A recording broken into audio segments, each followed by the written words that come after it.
When Israel strikes Iran, what happens next? On today's show, I have end-time expert Bill Salus back with me to unpack what Scripture says about this conflict and why this could be the next prophecy fulfilled. I'm Jimmy Evans. Welcome to the Tipping Point Show.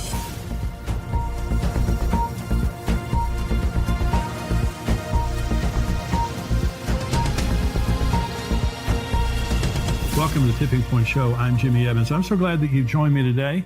Remember, I've got a new book out that is called Look Up. If you haven't ordered that yet, you can get that on exomarriage.com or you can get it on amazon.com. I believe it will bless you. We're also going to Israel next year at the end of this year, November and December. That information is there on your screen. We would love to have you join us on that trip. It's going to be a blessing. Now, I have joining me again today, best-selling author, end times expert Bill Salus. He was with me last week, and we were talking about this Iran prophecy, this Elam prophecy, and we're going to be talking about it again today. He is the founder of Prophecy Depot Ministries. He's written 11 books, produced 14 DVDs.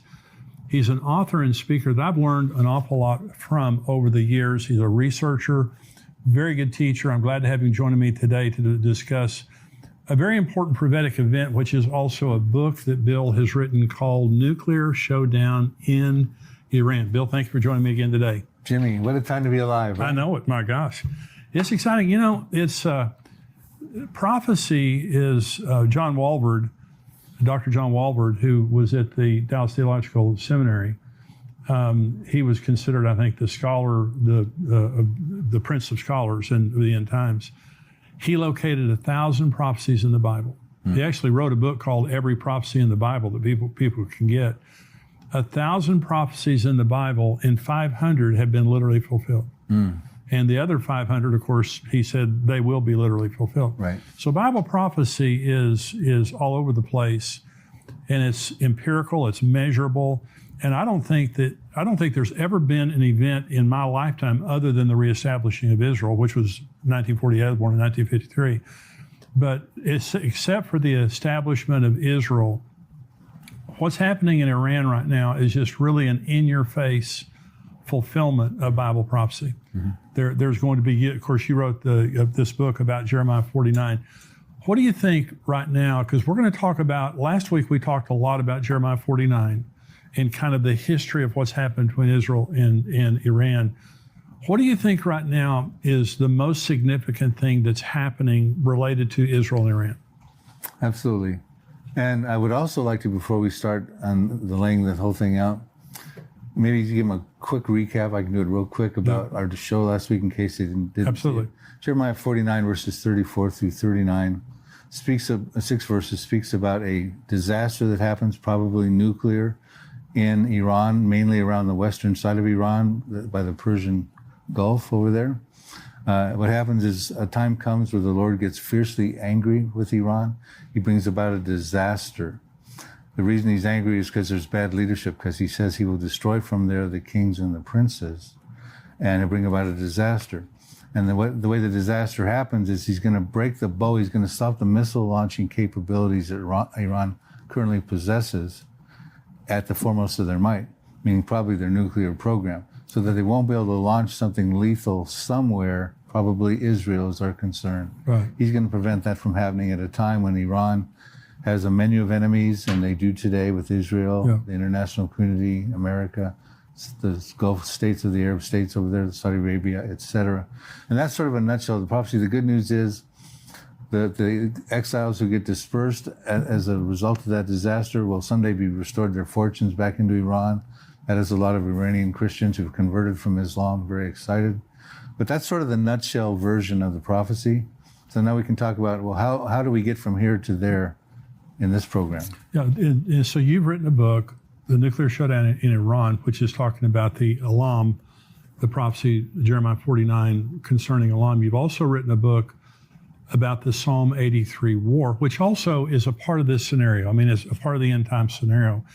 And then, of course, Ezekiel 38 and 39 talks about the coalition of nations, Russia, Persia, which is Iran, Turkey, all this coalition of nations.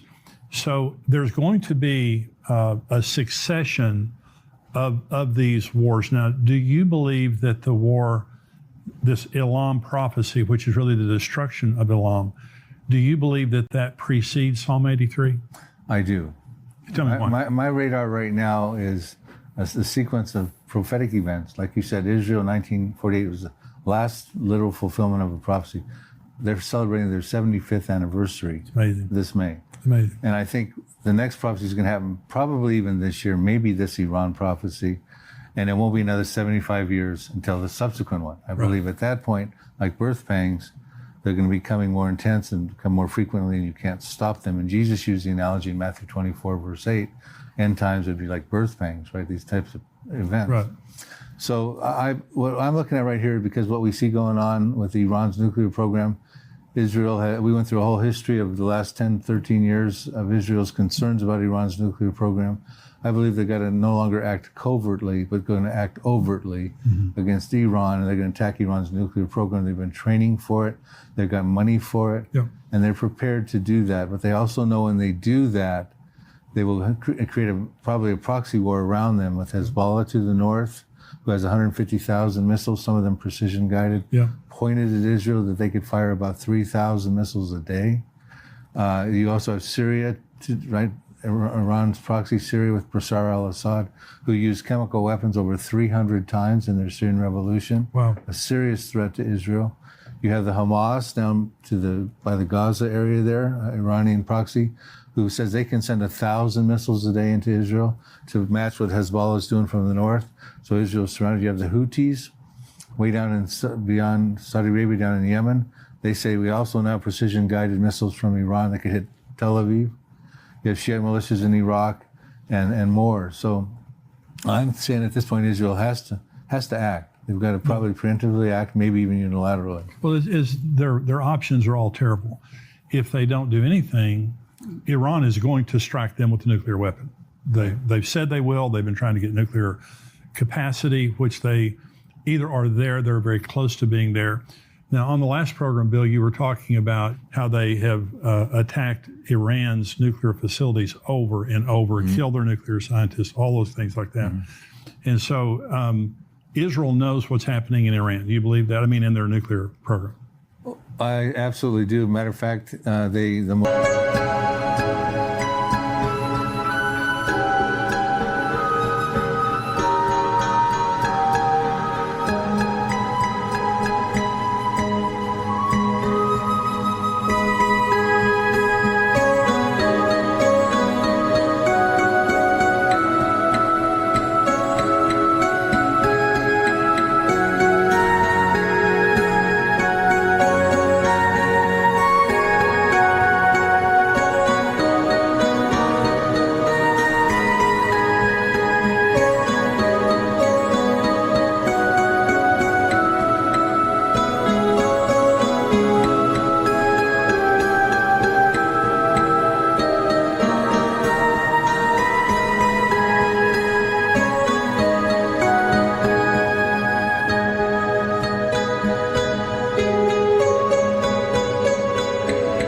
Mossad had confiscated 100,000 documents of Iran's nuclear program back in, they released information on that in April of 2018. So they can get in there and they can get the information they want. So I think they're pretty well aware of the status and progress of Iran's nuclear program. So I'm saying that to say they know when to strike. They know how close Iran is to getting the nuclear warheads, so they know when to strike. It seems as though that because of the rhetoric of Israel and Iran, that's getting pretty close. They're getting pretty close. So if Israel doesn't strike, one nuclear strike from Iran to Israel is pretty much game, set, match if they hit the right place. So Israel, they can't do that. So their other choice is to bomb Iran, which immediately starts all the proxies going on. Right. Now, do you believe that's the Psalm 83 war? I believe, here's how I would lay this out, Jimmy, if I can. I've got it down to a few-minute version. You can. Right? I've been done enough of these shows, right?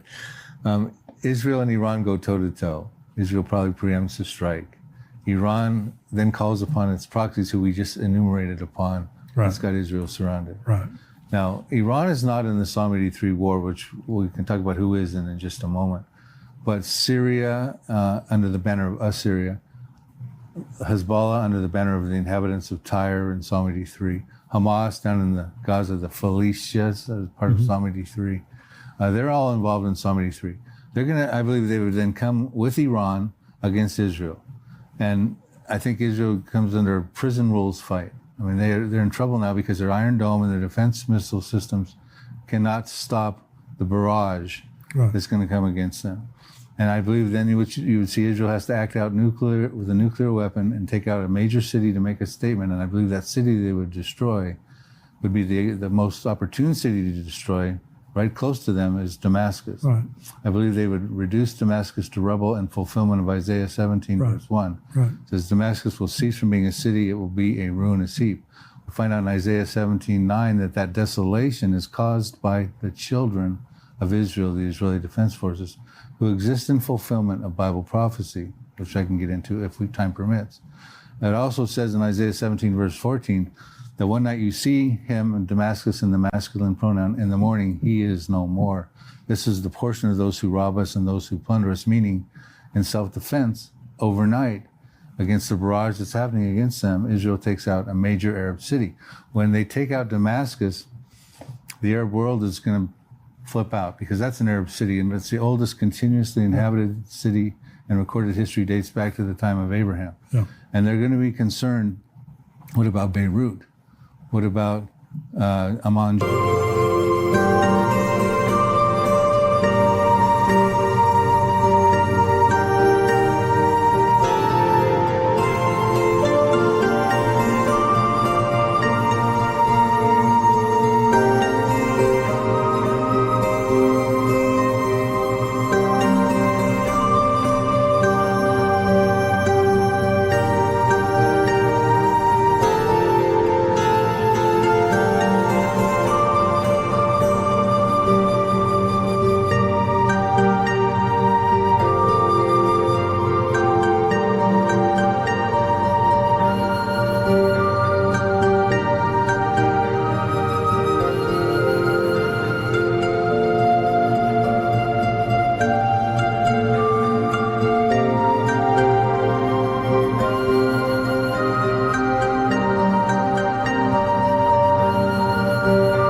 Jordan goes next. I can point that out in a minute. What about Cairo? What about Mecca, right? They're going to be concerned. What's to stop Israel from using a nuclear weapon? That was probably a nuclear weapon they used on Damascus, strategically launched at a certain height, from taking out our cities. And by the way, in Isaiah 17, verses 4 through 6, which I didn't quote, talks about At the time of this battle with Syria, it says that the glory of Jacob will wane lean, his glory will fade, his flesh will wax lean. It'll be like a shaking of an olive tree with two or three olives left in the uppermost branch and 4 or 5 in the fruitful boughs.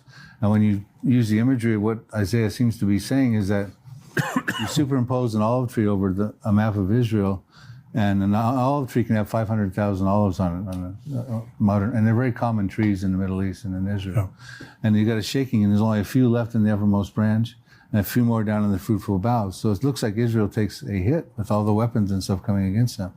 Their glory fades, their flesh waxes lean. Not a good image for Israel. Right. And I think the Arab world then goes, well, wow, they could take out our city. Let's come together now and make a final shot at them, which they did. They tried to take them out in 1948, 1967, 1973.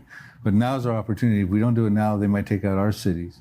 And I believe that's when you get into Psalm 83. And the next city that then goes is Amman, Jordan. We find out that's the capital of Jordan. We find out in Jeremiah 49, verse 2, it says, there's an alarm of war in Rabbah of the Ammonites, that's Amman, Jordan.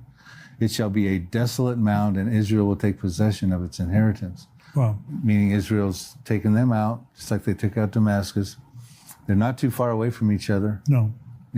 From where you're at, probably to the border of Oklahoma, for you viewers who understand the maps. Jimmy's in Texas area. Yeah.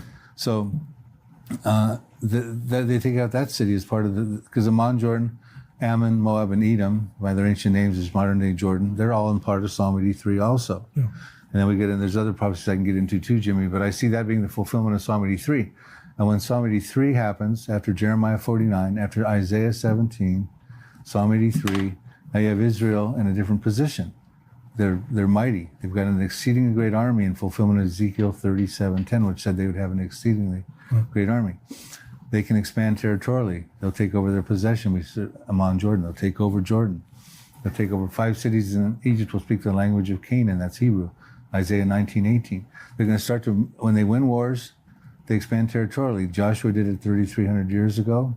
King David did it 3,000 years ago. The IDF did it. Israel did it in 1967 in the Six-Day War. Yeah. It increases the defensibility of their borders. They believe that's their land because it's part of the Abrahamic covenant, land given to him in Genesis 15:18 from the river of Egypt, probably the Nile, to the river Euphrates, which courses through modern-day Iraq and Syria.